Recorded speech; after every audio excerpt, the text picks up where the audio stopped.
उपराष्ट्रपति वेंकैया नायडू के अरुणाचल प्रदेश दौरे पर चीन ने जताई आपत्ति तो भारत ने दिया जवाब। एनसीपी चीफ शरद पवार ने ईडी, सीबीआई और एनसीबी पर उठाए सवाल।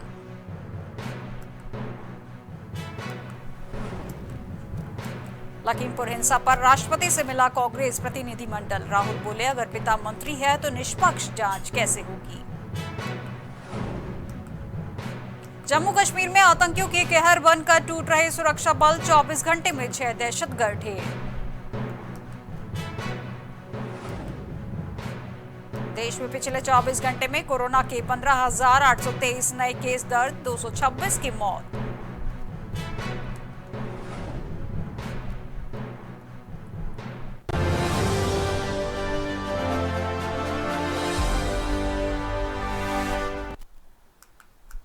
न्याय की देवी के लिए प्रसिद्ध भगवती माता के कोटगाड़ी मंदिर में दुर्गा अष्टमी के पर्व पर भव्य मेला लगा। सुबह 4 बजे से माता के दरबार में भक्तों का आना लगा रहा। कोविड काल होने से पिछले साल अष्टमी पर मंदिर पे कपाट बंद होने से भी इस साल श्रद्धालुओं में भी काफी भीड़ रही। मंदिर में करीब 25,000 श्रद्धालुओं ने माथा टेक कर अपने परिवार के सुख समृद्धि की कामना की। मंदिर परिसर के बाहर करीब 2 दर्जन दुकानें भी लगी थी।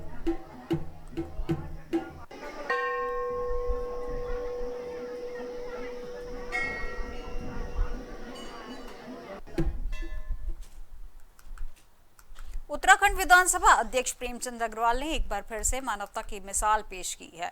देहरादून हरिद्वार राजमार्ग पर लाल तप्पड़ के पास दुर्घटनाग्रस्त हुए स्कूटी सवार को अपनी गाड़ी से डोईवाला सरकारी अस्पताल पहुंचाकर घायल व्यक्ति की जान बचाई। विधानसभा अध्यक्ष ने अपने काफिले के साथ रायवाला से डोईवाला एक कार्यक्रम में शामिल होने के लिए जा रहे थे। इसी दौरान हादसा हुआ, जिसे देखते हुए विधानसभा अध्यक्ष ने मौके पर ही अपने काफिले को रुकवाया और दोनों घायलों को अपनी गाड़ी में बैठाकर सरकारी अस्पताल में भर्ती किया। दोनों घायलों का उपचार किया गया है। देखिए, अभी मैं रायवाला से और इधर डोईवाला से कार्यक्रम में बीच में जब मैं यहाँ के लिए आ रहा था तो रास्ते में एक मोटरसाइकिल में अचेत व्यक्ति पड़ा था। मोटरसाइकिल साइड पड़ी थी, उसकी लाइट जली थी और एक उसकी शायद पत्नी थी, वो भी साइड में खड़ी गिरी हुई थी। तो मैंने जैसे देखा तुरंत मैंने उसे उठाया और उठा के मैंने उसको अपने जो मेरा दूसरा वाहन था उसके माध्यम से उसके हॉस्पिटल पहुंचाया है। पुलिस को सूचना की है। उस समय तो एक बार मैं घबरा गया था कि उसकी हालत देख के मुझे लग नहीं रहा था कि वो शायद जिंदा है, लेकिन भगवान की कृपा से वो जिंदा है। मैंने पहुंचाया है। मैं उम्मीद कर रहा हूँ कि उसको उपचार यदि ठीक से यदि मिल गया और जैसा उसको हमने पहुंचाया है। कालाढूंडी में वरिष्ठ भाजपा नेता तारादत्त पांडे के नाम से फर्जी पत्र बनाकर पशुपालन मंत्री को भेजने से दुग्ध संघ के चुनाव रुके। दरअसल दुग्ध उत्पादक प्राथमिक संघ के चुनाव सितंबर महीने में होने थे। किन्हीं अज्ञात तत्वों द्वारा उत्तराखंड पशुपालन मंत्री रेखा आर्या को एक फर्जी पत्र लिखा गया, जो दुग्ध संघ के चुनाव पर रोक लगाने से संबंध में था। कुमाऊं मंडल विकास निगम के पूर्व डायरेक्टर व तहसील कालाढूंडी स्टाम्प वेंडर व लेखन के अध्यक्ष और संगठन के वरिष्ठ कार्यकर्ता के फर्जी लेटर पैड बनाकर पशुपालन मंत्री रेखा आर्या को पत्र लिख भेजा, जिस पत्र को तत्काल संज्ञान में लिया गया। तारादत्त पांडे का कहना है कि अराजक तत्वों द्वारा उनकी छवि को धूमिल करने के लिए इस प्रकार की घिनौनी हरकत की है। सरकार ने चुनाव के आदेश जारी किए। किसी असामाजिक तत्वों ने पता नहीं मेरे नाम से पत्र माननीय मंत्री को लिखा कि कोटावा विकास में धांधलियाँ हो रही हैं, चुनाव अधिकारी बेकार हैं और चुनाव निरस्त किए जाएं। और मेरे नाम से पत्र लिखा ताराचंद पांडे और हस्ताक्षर हैं, उसमें फर्जी पत्र हो गया। माननीय मंत्री जी ने संज्ञान में लिया कि ताराचंद पांडे जी वरिष्ठ कार्यकर्ता हैं और उन्होंने उसको देखा नहीं, उन्होंने आदेश जारी कर दिए और आदेश दुग्ध संघ को जारी करने के बाद वो चुनाव निरस्त के आदेश कर दिए, जबकि मेरा चुनाव में कोई लेना देना नहीं है। उत्तराखंड कांग्रेस की वरिष्ठ नेत्री लक्ष्मी कपरूवान अग्रवाल के नेतृत्व में कांग्रेस कार्यकर्ताओं ने सरकार का पुतला दहन किया। इस विषय में कांग्रेस नेत्री लक्ष्मी अग्रवाल ने जानकारी देते हुए बताया कि सहसपुर विधानसभा के अंतर्गत भाऊवाला में पेयजल मंत्री बिशन सिंह चुफाल के आगमन पर क्षेत्र की जनता के साथ पानी की समस्याओं से संबंधित ज्ञापन देने पहुंचे, पर क्षेत्र की जनता की उम्मीदों के नजरअंदाज कर पेयजल मंत्री ने ज्ञापन लेना तो दूर बात करना भी जरूरी नहीं समझा, जो बहुत ही दुर्भाग्यपूर्ण है। इसलिए हमने सरकार का विरोध किया है।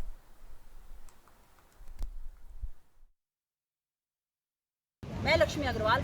आज ये बहुत ही दुर्भाग्यपूर्ण है कि माननीय मंत्री जी, पेयजल मंत्री जी हमारे क्षेत्र में आते हैं और चोरों की तरह गाड़ी में बैठ के निकल जाते हैं।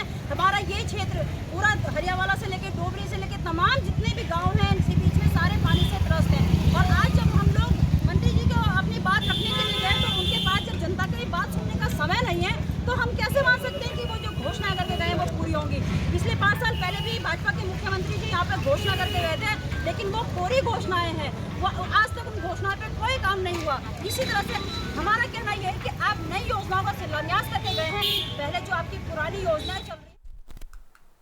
विधायक फुरकान अहमद ने कलियर पहुंचकर उर्स की व्यवस्थाओं का निरीक्षण किया। आपको बता दें कि साबिर पाक के 753वें सालाना उर्स की तैयारियों का जायजा लेने पहुंचे विधायक हाजी फुरकान अहमद ने अधिकारियों के साथ कार्यों का निरीक्षण किया। इस दौरान उन्होंने निर्माणाधीन पुल, दरगाह क्षेत्र और नायब तहसीलदार व हल्का लेखपाल के साथ वार्ता कर सभी व्यवस्था समय से दुरुस्त करने को कहा।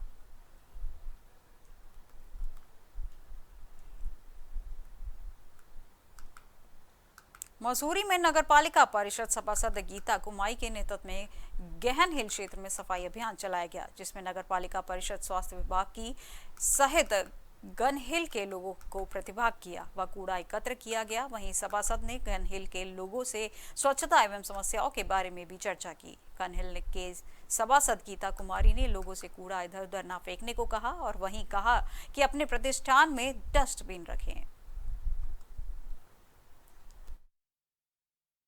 जी देखिए, जैसा आप लोगों को पता है, गन हिल एक मसूरी का one of the most attractive tourist destination place है और यहाँ पर जो दुकानदार हैं, जो भी शॉपकीपर हैं, उनके द्वारा जो बातें रखी गई हैं, जैसे मुख्यतः जो बातें हैं वो कूड़े का जो निस्तारण है, डिस्पोजल ऑफ वेस्ट, वो सबसे एक इम्पॉर्टेंट इशू मुद्दा रहा है।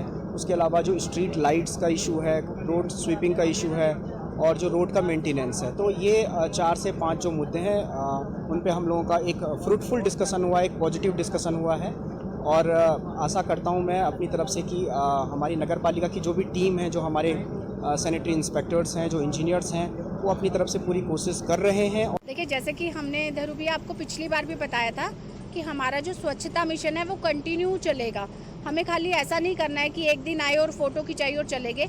हम पूरा एक हफ्ता पूरे उस एरिया पे फोकस करते हैं। जैसे गनील हमारा एक टूरिस्ट पॉइंट है और क्योंकि यहाँ पे पर्यटक आते हैं तो उनको आसपास सुंदरता दिखनी चाहिए, तो इसी चीज़ को ध्यान में रखते हुए हमने जो सेकंड ड्राइव रखी है वो गनील पे रखी है। गनील में चारों तरफ बहुत झाड़ी हो रखी है।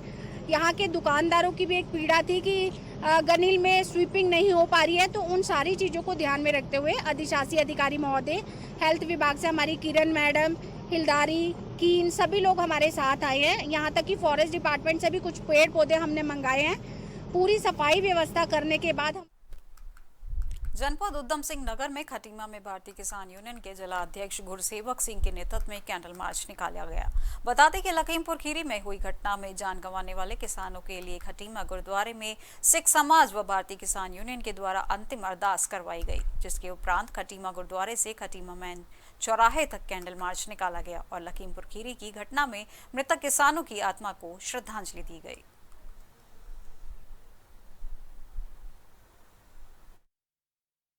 बीजेपी के नेताओं द्वारा उस वहाँ पर एक गलत प्रक्रिया के तहत उनको शहीद किया था।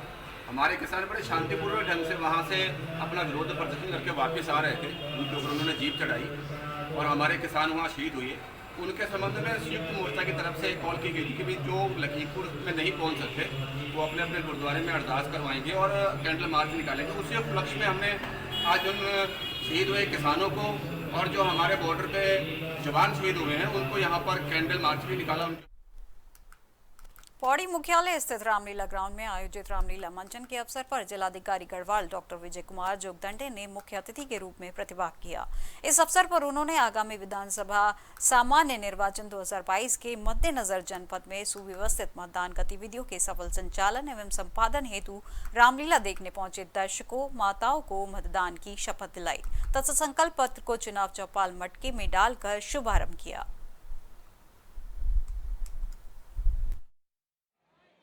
रामलीला कमेटी पौड़ी द्वारा आयोजित रामलीला मंचन के दौरान मुझे आज यहाँ उपस्थित होने का अवसर मिला है, उसके लिए मैं सभी का धन्यवाद देना चाहूँगा। साथ ही हमने रामलीला मंचन के साथ साथ निर्वाचन को देखते हुए स्वीप का एक कार्यक्रम का भी आयोजन किया है, जिसमें सभी से संकल्प लिया गया है कि आप इस निर्वाचन में प्रतिभाग करेंगे और निर्वाचन प्रक्रिया को सफल बनाने में निर्वाचन कार्यालय का सहयोग करेंगे और आगामी निर्वाचन में अधिक से अधिक संख्या में जो है 18 साल से अधिक आयु के जो युवा वर्ग है वो पंजीकरण के लिए आगे आए और अपना प्रतिभाग की संख्या को बढ़ाए, ऐसा हमने अनुरोध। ऋषिकेश में दशहरा, दिवाली व अन्य त्योहारों को देखते हुए पुलिस ने शहर की जनप्रतिनिधियों के साथ बैठक की, जिसमें त्योहारों पर होने वाली समस्याओं के बात पर चर्चा की गई। बता दें कि बैठक में दिवाली पर बाजार में लगने वाले पटाखों की अस्थायी दुकानों के संचालकों को पुलिस के द्वारा प्रताड़ित करने का आरोप पुलिस पर लगा। समस्याओं को सुनने के बाद एसपी देहात स्वतंत्र कुमार सिंह ने आश्वासन दिया कि जल्द ही उनके स्तर से समस्याओं का समाधान करने की कोशिश की जाएगी।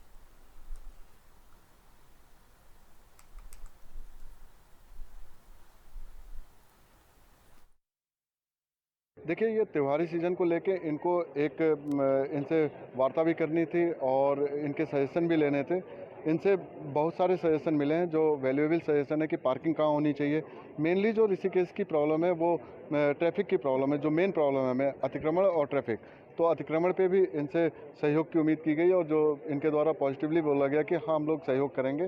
तो कुछ हम चिन्हित पॉइंट इन्होंने बताया कि यहाँ अतिक्रमण की समस्या है, जैसे कि नगर निगम के पास जो सब्जी मंडी लगी हुई है वहाँ पे, और कुछ मार्केट एरिया में भी कुछ हमारे सम्मानित सीनियर सिटीजन ने बताया कि अतिक्रमण की वजह से जैम की समस्या होती है। तो दुकानदार, जितने भी सम्मानित दुकानदार हैं, इन्होंने हमें ये आश्वासन दिया कि आप ये लोग खुद सहयोग करेंगे और अतिक्रमण को हटाएंगे, जिससे कि जो रुड़की तहसील क्षेत्र के गांव धनोरी में सीमा पर तैनात जवान सोनित कुमार सैनी ने अपनी शहादत देकर देश के नाम रोशन किया। आपको बताते चले कि लगभग 15 साल पहले भारतीय सेना में भर्ती हुए थे, जिनकी तैनाती आसन के गुवाहाटी में थी। अपने वाहन से सेना का सामान लेकर जाते हुए उनका वाहन दुर्घटनाग्रस्त हो गया था, जिसमें 3 साथी सैनिक मौके पर ही शहीद हो गए। घायल सैनिक सोनित कुमार सैनी ने एमएच में भर्ती करवाया गया, परंतु उपचार के दौरान उनकी मृत्यु हो गई, जिसकी खबर परिजनों को मिलते ही गांव व परिजनों में कोहराम मच गया।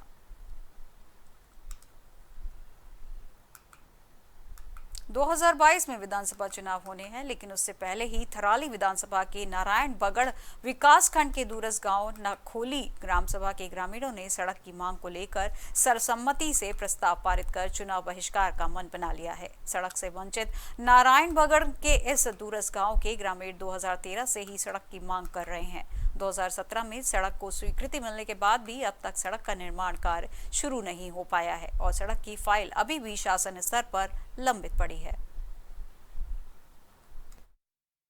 सर, जो ये हमारी समस्या है, ये लगातार 2013 से जो हमारी रोड की मांग है, लगातार हमारी मांग चल रही है। हमें बहुत परेशानियों का सामना करना पड़ रहा है। जब भी कोई माताएं, महिलाएं प्रसव पीड़ा वाली हो या बीमार आदमी हो, हमें डंडी कंडी की सारी रात हो दिन हो रोड तक पहुंचाना पड़ता है। तब हमें महसूस होता है हम कुएं में रहेगी।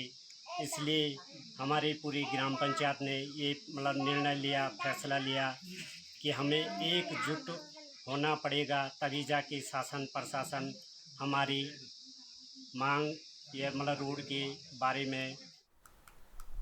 कलियर में गंग नहर किनारे कूड़े में एक बच्ची पड़ी मिली। मासूम को देखने के बाद पुलिस को सूचना दी गई। सूचना के बाद मौके पर पहुंची पुलिस ने बच्चे को कब्जे में ले लिया और साथ ही बच्ची के माता पिता की तलाश शुरू कर दी। इसके अलावा मासूम को इलाज के लिए अस्पताल में भर्ती करा दिया गया।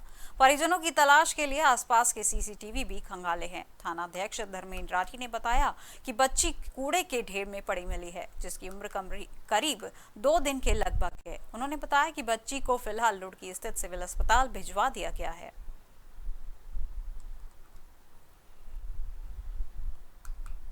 लक्सर में पुलिस को सफलता हासिल हुई है। पुलिस ने एक स्मैक तस्कर को गिरफ्तार किया है। बता दें कि खरंजा कुतुबपुर गांव से कुछ दिन पहले लक्सर पुलिस ने एक पति पत्नी को स्मैक तस्करी में गिरफ्तार करने की कोशिश की थी, जिसमें पति नवाब फरार होने के कामयाब हो गया था।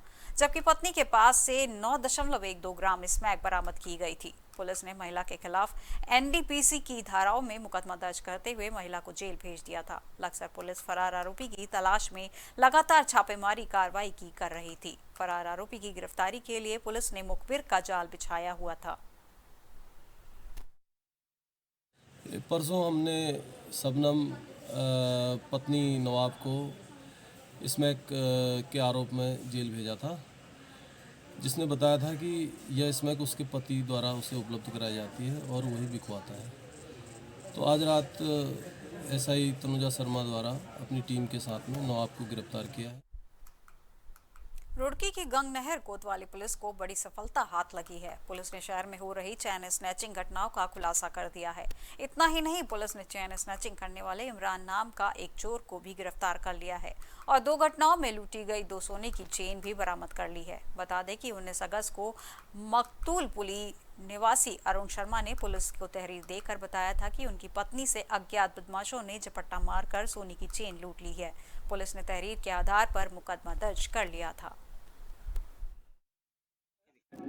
ये गंगनहर क्षेत्र में 2 घटनाएं पूर्व में हुई थी, जो पैदल एक व्यक्ति द्वारा चेन स्नैचिंग की घटनाएं की जा रही थी।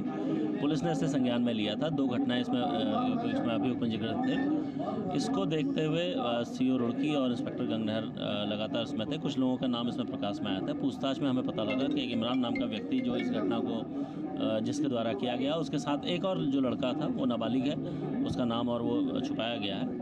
2 लोगों के द्वारा ये घटनाएं की जा रही थी। पुलिस ने इसको अब इन लोगों को अभी गिरफ्तार किया है। उसको किशोर न्याय बोर्ड में पेश किया जा चुका है और इसको हम लोगों ने अरेस्ट किया।